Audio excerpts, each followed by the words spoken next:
ওমর ফারুক রাদিয়াল্লাহু তাআলা কুফায় একজন গভর্নর নিয়োগ করেছিলেন।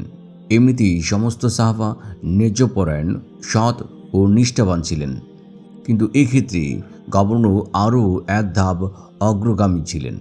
তার চোখে বিচারাদি সহ সকল বিষয়ে ধনী গরিব, শিক্ষিত অশিক্ষিত, উঁচু নিচু এবং ছোট বড় সমান ছিলেন। কোনো ব্যাপারে কারো কোনো তোয়াক্কা না করে ন্যায়সঙ্গতভাবে বিচারাদি ও শাসন কাজ চালাতেন। এতে করে এক শ্রেণীর হোমরা চুমরা ও ধনাঢ্য ব্যক্তি অসন্তুষ্ট হয়ে তার বিরুদ্ধে চক্রান্ত শুরু করল। তারা বিশেষ সূত্রে জানতে পারল গভর্নর ওমর ফারুক রাদিয়াল্লাহু তাআলার সাথে সাক্ষাৎ করার জন্য মদিনায় যাবেন। এই সুযোগে চাঁদা তুলে 2000 দিনার জমা করে তাদের কয়েকজন মদিনায় যাত্রা করল। সেখানে পৌঁছে গভর্নর যখন ওমর ফারুক রাদিয়াল্লাহু তাআলার সাথে দেখা করার জন্য গেলেন, তখন তারাও সেখানে হাজির হলেন। তিনি জিজ্ঞাসা করলেন, আপনারা কারা? কোত্থেকে এসেছেন? কি চান? তারা বলল, আমরা কুফার নাগরিক এবং সেখান থেকেই এসেছি। তেমন কোনো কাজ নেই, বেড়াতে এসেছি এবং সামান্য একটি ব্যাপার নিয়ে আপনার সাথে দেখা করতে আসলাম। তিনি বললেন, কোন ব্যাপারে? তারা বলল, আপনারই অলি গভর্নর বায়তুল মালের সম্পদ আত্মসাৎ করে আমাদের নিকট 2000 দিনার জমা রেখেছিলেন, ওটা আপনাকে ফেরত দিতে আসলাম। ফারুক আজম রাদিয়াল্লাহু তাআলা গভর্নরকে প্রশ্ন করলেন, তাদের অভিযোগ কি সত্য? তিনি বললেন, না, তারা মিথ্যা বলেছে।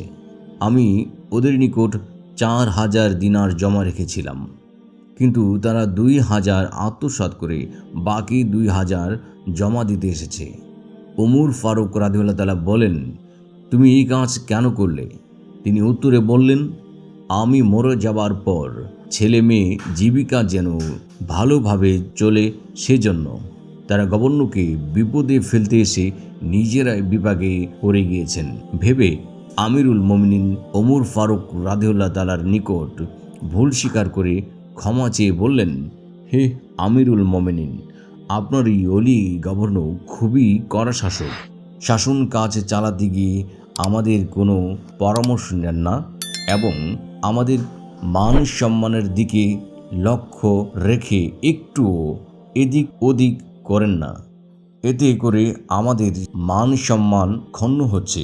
কাজেই তাকে আমাদের ওখান থেকে সরানোর জন্য আমরা চাঁদা তুলে 2000 দিনার জমা করে এই ষড়যন্ত্রের জাল বুনিয়েছিলাম।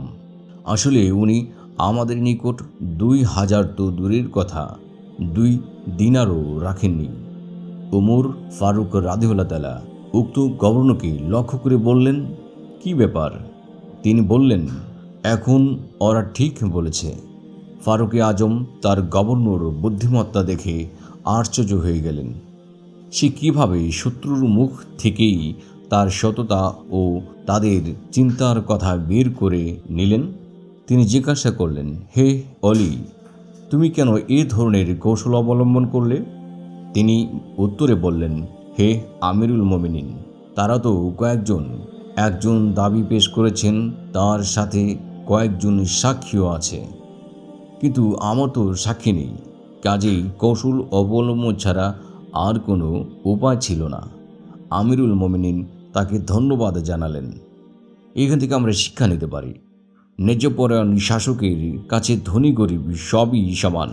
তিনি সৎভাবে রাষ্ট্র চালান, আল্লাহ তাকে যে কোনো বিপদ আপদ থেকে সাহায্য করেন।